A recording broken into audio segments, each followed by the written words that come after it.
তারপর আপনার এই যে ফ্লাইটের টিকিট কত ছিল? আপনি তো ডিরেক্ট ফ্লাইটে চলে আসছেন হ্যাঁ নাকি? হ্যাঁ হ্যাঁ, আমি আমার যাওয়া আসার ফ্লাইটের টিকিট ছিল হলো 226 ইউরো। 226 ইউরো। হুম।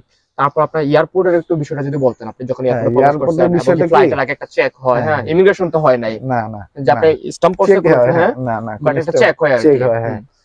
চেকটা কি আমাদের এশিয়ান ফেসের যারা হুম। আছে তাদের জন্য ফ্লাইটে মানে এয়ারপোর্টে যখন আপনি আসবেন চেকিং এ কিন্তু আপনার ঝামেলা হইতে পারে। আচ্ছা।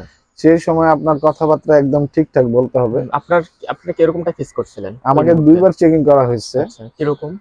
যেমন যে যে সময়টা চেক করে হুম, চেকের জায়গাটাই থাকে তখন চেকিং পুলিশ চেকিং যে যারা চেক করে তারা দাঁড়ায় থাকে। হুম। তো ওরা আমাকে জিজ্ঞেস করছে, আমার মতো ওখানে 4 জন 5 জন বসেছিল, হ্যাঁ। ঠিক আছে?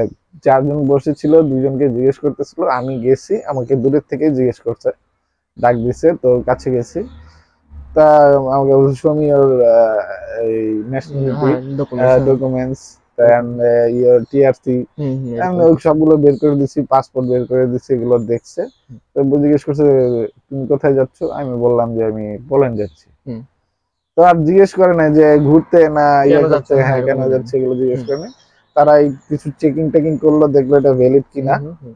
দেন ওরা আমাকে ছেড়ে ছেড়ে দিছে। দিচ্ছে। হ্যাঁ, দেন আমি চলে আসছি। হুম, হুম। আমি মানে আর মানে ওদের সাথে কথা বলতে হবে, মানে কোনো থতবত খাওয়া যাবে আচ্ছা। না, মানে ডিরেক্টলি কথা বলতে হবে। হুম। হ্যাঁ আমি যাচ্ছি, এই জায়গায় যাচ্ছি, হ্যাঁ তুমি কি আসবা, এটা জিজ্ঞেস করতে পারে যে can you back again, hmm. Yes I am হ্যাঁ, back. I will back, yeah. হ্যাঁ তারপর আপনার এই যে রোমানিতে থাকা অবস্থাতে কি, কি ভাবছেন? যে আপনার সাথে এরকমটা হতে পারে বা ভয় ছিল নাকি আপনার ভিতরে? কারণ যারা বর্তমানে আছে ওইখানে তারা কিন্তু চিন্তা ভাবনা করতেছে যে পশ্চিমা দেশগুলোতে মুভ করবে। হ্যাঁ বাট একটা ভয় কাজ করে, কিন্তু এটা স্বাভাবিক। হ্যাঁ হ্যাঁ হ্যাঁ করতেই পারে। হ্যাঁ, আপনি তো স্বাভাবিক। ওইরকম ওই জায়গায় ছিলেন। হ্যাঁ এটা তো ওই, ভয়, আমি হ্যাঁ, একটু ওই রিস্ক জায়গায় থাকা নিয়ে অবস্থায় আসছি। হ্যাঁ, আপনি কি এরকমটা ভাবছিলেন এটা যদি একটু বলতেন? অ্যাকচুয়ালি এই ব্যাপারটা হচ্ছে ভাই, আপনি মানুষকে তো আর দেখে বোঝা যায় না, না। উপর থেকে একভাবে বলে ভিতর থেকে আরেকভাবে হয়, হুম, কিন্তু আমি আপনার সাথে কথা বলে আসছি, সত্যি বলতে অনেস্টলি আপনি যেরকম বলছেন আমি হুম, সেরকমই হুম, পাইছি। আহ, আলহামদুলিল্লাহ আপনিও ভালো, হুম।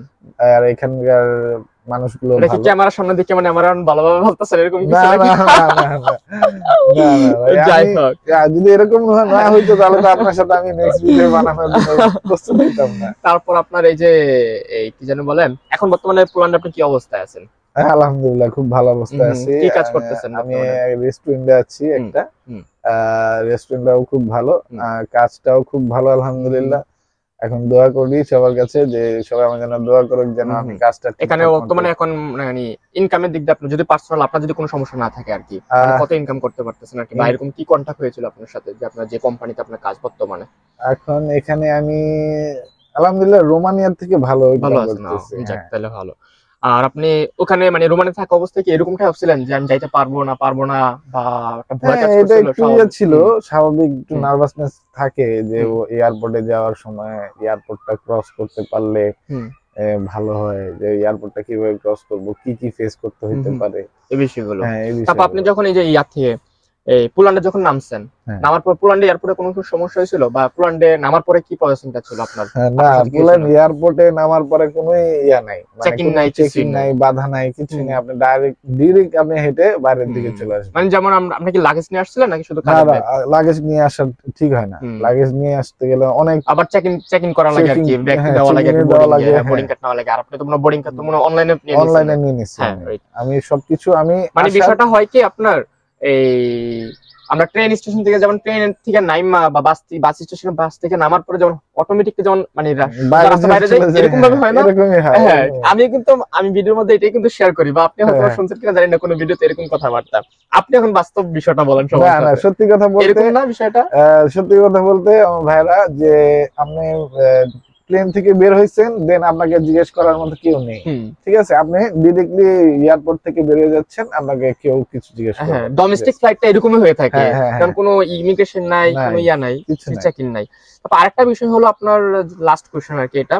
আপনার রোমানিয়াতে আপনার লাস্ট যে কোম্পানিতে কাজ করছিলেন, ওই কোম্পানির স্যালারি সবকিছু পাইছিলেন নাকি? মানে পাওয়ার পরে না, আসছেন ওই নাকি? কোম্পানির স্যালারি ঠিকঠাক মতো দিত।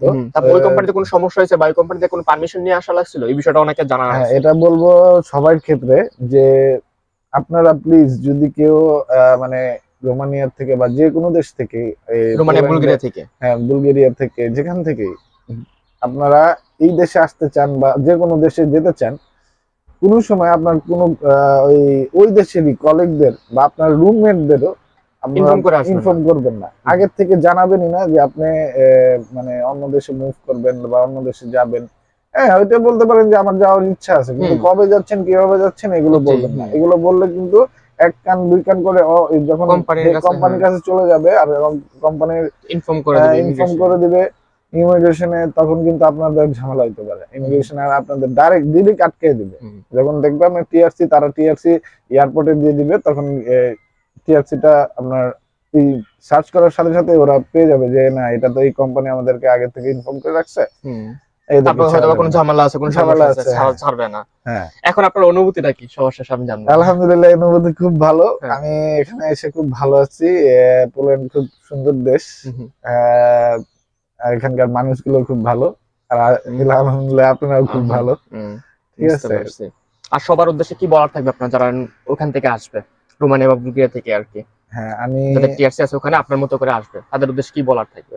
আমার উদ্দেশ্য হচ্ছে বলার যেটা, যে ভাই আমরা তো কষ্ট করতে আসি, তো আমরা সবাই একটু ভালো থাকতে চাই।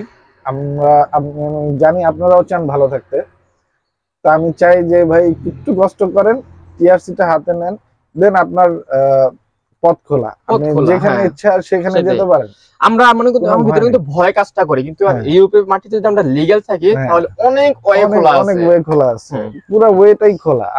আপনি যখন যেখানে ইচ্ছে সেখানে যেতে পারেন, যতদিন আপনার লিগ্যাল আছে, আপনার কাগজপত্র ঠিক আছে। আর সবচেয়ে বড় কথা ভাই, আপনার মনের মতো করে কাজ করবেন, একটু কষ্ট হলেও কাজ করবেন, দেন আপনি যখন লিগ্যাল হয়ে যাবেন তখন আপনি আপনার মতো করে একটা কাজ বেছে নিতে পারবেন। আরেকটা কথা বলবো যেটা ইম্পর্টেন্ট, কেউ এয়ারপোর্টে যদি যান, মানে এক দেশ থেকে আরেক দেশের ক্ষেত্রে, কেউ লাগেজ নিয়ে যাবেন না। সবাই একটা ব্যাগ নিবেন, একটা কাঁধ ব্যাগ নিবেন, স্কুল ব্যাগের মতো। সেই ব্যাগে করে আপনারা যতটুকু জামা কাপড় নেওয়া যায় ততটুকু নিবেন। আর লাগেজ নিলে কিন্তু ঝামেলা আছে, তখন আপনাকে যাতে এরকম তাদেরকে বোঝানো যায় যে আমি একটা টুরিস্ট হিসেবে যাচ্ছি, আবার ব্যাক করব। 3-4 দিন এক সপ্তাহের মধ্যে আপনি আবার ব্যাক করবেন। আচ্ছা, আরেকটা বিষয় ভাই, আপনার কাছে কি রিটার্ন টিকেটটা তারা দেখতে চাইছিল? অনেকে মনে করেন রিটার্ন টিকেটে কিন্তু কস্টিং আছে, কিন্তু কারণ আপনি কত 200-250 ইউরো দিয়ে আসছেন, আপনি যদি সিঙ্গেল টিকেটে আসতেন তাহলে কিন্তু আপনার কিন্তু কি 150 বা 120 ইউরো রিটার্ন টিকেটটা তারা দেখে। তারা রিটার্ন টিকেটটা কি দেখে? মাস্ট বি দেখে, এটা মাস্ট বি দেখে। আপনার টিআরসির সাথে পাসপোর্টটা করে চেক করে পরে আপনার রিটার্ন টিকেটটাও দেখে। আমি শিওর আমাদের ভাইরা যারা রোমানিয়া বুলগেরিয়া থেকে যে হারে আসতেছে, আমি শিওর তারা বুঝে বলছে যে তারা কস্টিং করে বেশি টাকা ব্যয় করে তারা রিটার্ন টিকেটটা সহ কাটে, বাট আর ব্যাক করে না। এটার জন্য রিটার্ন টিকেটটা কাটে আর কি। যাই হোক আর কি, মজা করলাম একটু। তো আর কিছু বলার আছে ভাই আপনার?